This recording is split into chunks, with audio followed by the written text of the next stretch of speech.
Assalamualaikum warahmatullahi wabarakatuh.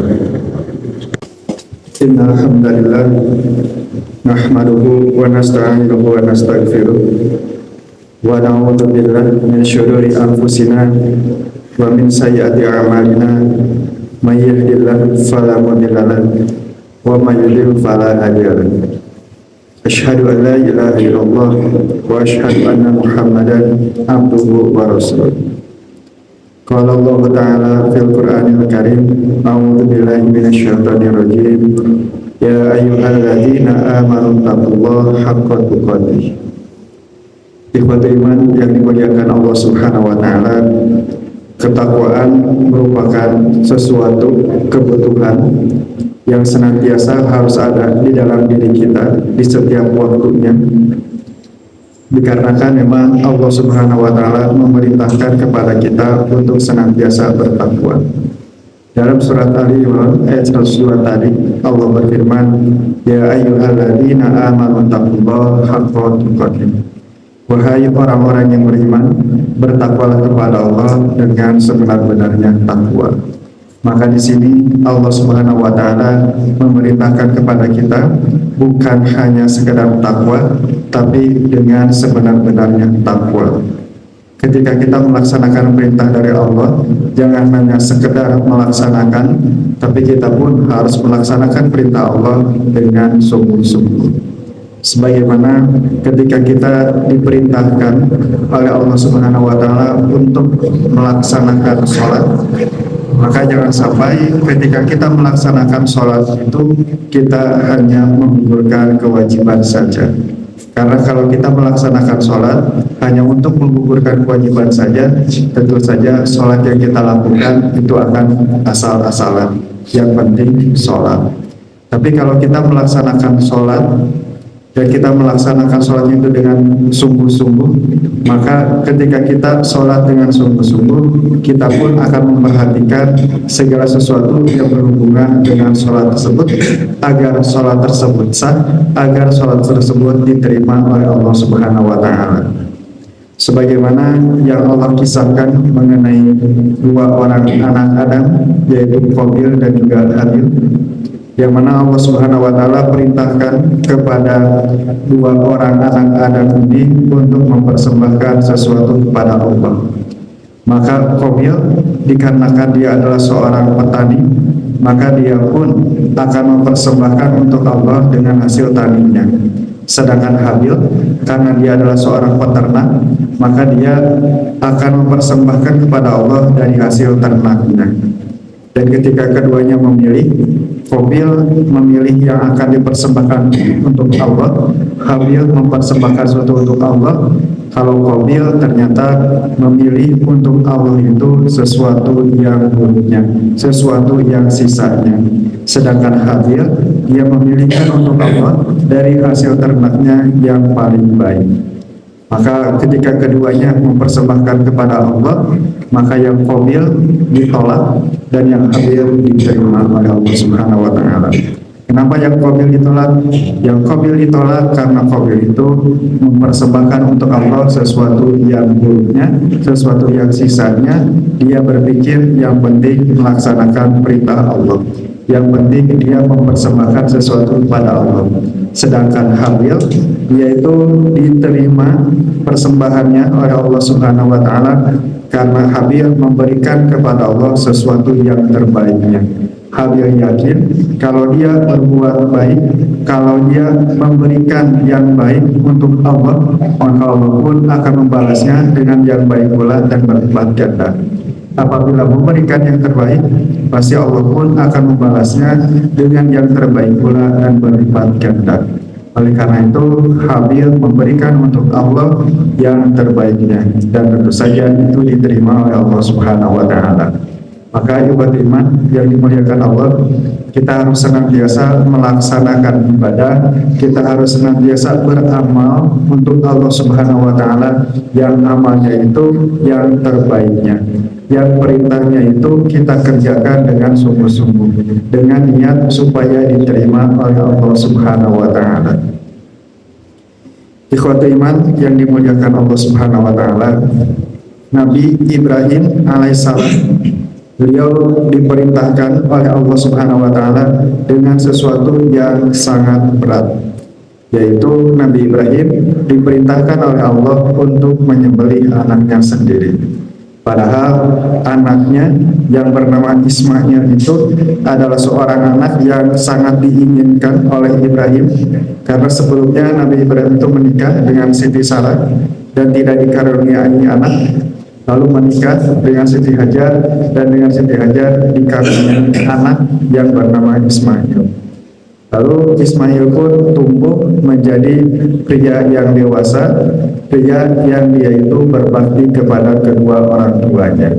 Maka ternyata pada waktu itu Allah Subhanahu wa taala memerintahkan kepada Nabi Ibrahim untuk menyembelih anaknya sendiri.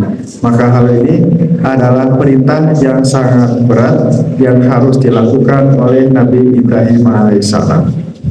Iman yang dimuliakan Allah Subhanahu wa taala, Nabi Ibrahim meskipun berat, meskipun memang ini sangat tidak bisa diterima oleh Nabi Ibrahim, dia pun tetap melaksanakan perintah Allah tersebut. Kenapa? Karena Nabi Ibrahim yakin apapun yang diperintahkan oleh Allah, maka itu tidak akan mencelakakan umatnya, tidak akan mencelakakan hambanya. Maka begitupun bagi kita. Sekarang pertanyaannya, sudah seberapa takwakah kita kepada Allah? Apakah ketakwaan kita itu sudah sampai level Nabi Ibrahim, ataukah dengan sesuatu yang kecil saja kita tidak melaksanakan perintah dari Allah? Hanya Allah menyuruh kita sholat, kita pun sholatnya hanya asal-asalan saja. Maka ini harus menjadi muhasabah bagi diri kita, harus menjadi refleksi diri bagi kita semua. Istrinya Nabi Ibrahim alaihissalam, yaitu Siti Hajar, beliau juga pernah diuji oleh Allah Subhanahu wa taala. Selain anaknya yang harus disembelih, beliau juga diuji oleh Allah Subhanahu wa taala ketika kelahiran Nabi Ismail. Maka Allah Subhanahu wa taala memerintahkan kepada Ibrahim untuk menyimpan Siti Hajar dan Nabi Ismail di padang pasir. Maka pada waktu itu Siti Hajar bertanya kepada Nabi Ibrahim, "Wahai Ibrahim, apakah kamu akan meninggalkan kami berdua di sini di padang pasir yang sangat tandus ini?" Maka Nabi Ibrahim untuk pertanyaan pertama itu tidak menjawab. Lalu Siti Hajar bertanya lagi, "Wahai Ibrahim, apakah kamu benar-benar tega meninggalkan aku dan anakmu di sini di padang pasir yang sangat tandus, yang sangat panas seperti ini?" Nabi Ibrahim pun tidak menjawab. Lalu Siti Hajar bertanya lagi, "Wahai Ibrahim, apakah ini perintah dari Allah?" Maka Nabi Ibrahim pun menganggukkan kepalanya, menandakan, "Ya, ini adalah perintah dari Allah." Maka ketika mendengar hal itu, Siti Hajar pun menerima perintah dari Allah tersebut. Meskipun berat, tapi Siti Hajar pun senantiasa menerima perintah dari Allah Subhanahu wa taala. Maka iman yang dimuliakan Allah Subhanahu wa taala, kita harus senantiasa bertakwa kepada Allah. Kita harus senantiasa melaksanakan perintah-perintah Allah meskipun berat, meskipun hal itu sesuatu yang tidak kita inginkan, tapi ketika Allah memerintahkan kepada kita sesuatu, maka laksanakanlah. Kenapa? Karena Allah tidak mungkin mencelakakan hambanya. Barakallahu wa lakum.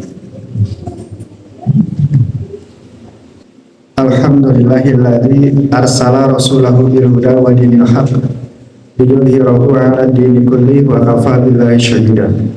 Asyhadu an la ilaha illallah wa asyhadu anna Muhammadan abduhu wa rasuluh.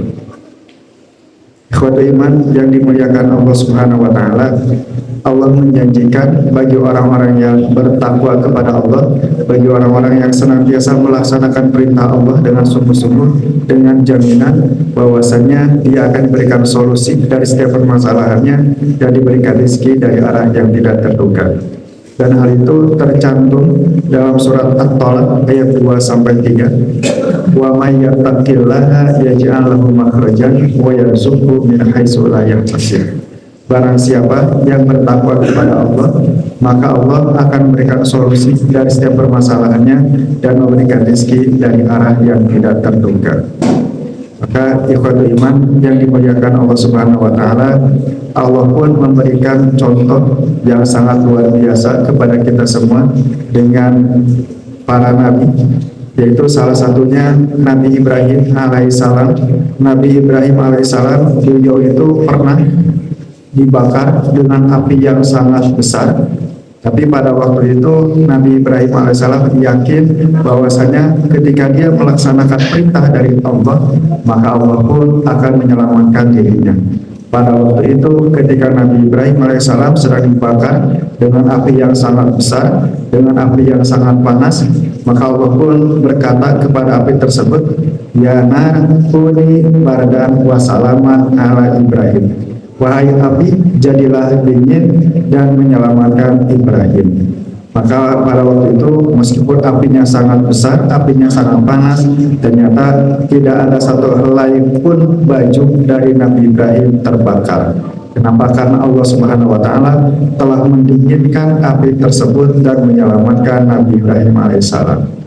Ikhwatul iman yang dimuliakan Allah, sampai sekarang tidak ada yang bisa merubah sifat api, sifat api yang panas, sifat api yang terbakar. Sampai sekarang tidak ada orang yang bisa merubah sifat api tersebut menjadi dingin. Tapi bagi Allah Subhanahu wa taala, merubah sesuatu itu sangatlah mudah. Kenapa? Karena Allah itu berkuasa atas segala sesuatunya. Ini telah dibuktikan oleh Nabi Ibrahim alaihissalam bahwasanya beliau tidak terbakar oleh api. Begitupun dengan Nabi Musa alaihissalam, ketika beliau itu sedang ada di tepi laut karena dikejar-kejar oleh Fir'aun dan bala tentaranya, maka Nabi Musa alaihissalam dia berpikir, kalaulah pelarian ini dilanjutkan, tentu saja di depan itu adalah laut dan pasti akan tenggelam. Tapi kalau diam saja di sana, maka Fir'aun dan bala tentaranya itu akan sampai dan juga akan membunuh mereka semua, yaitu Nabi Musa dan Bani Israel.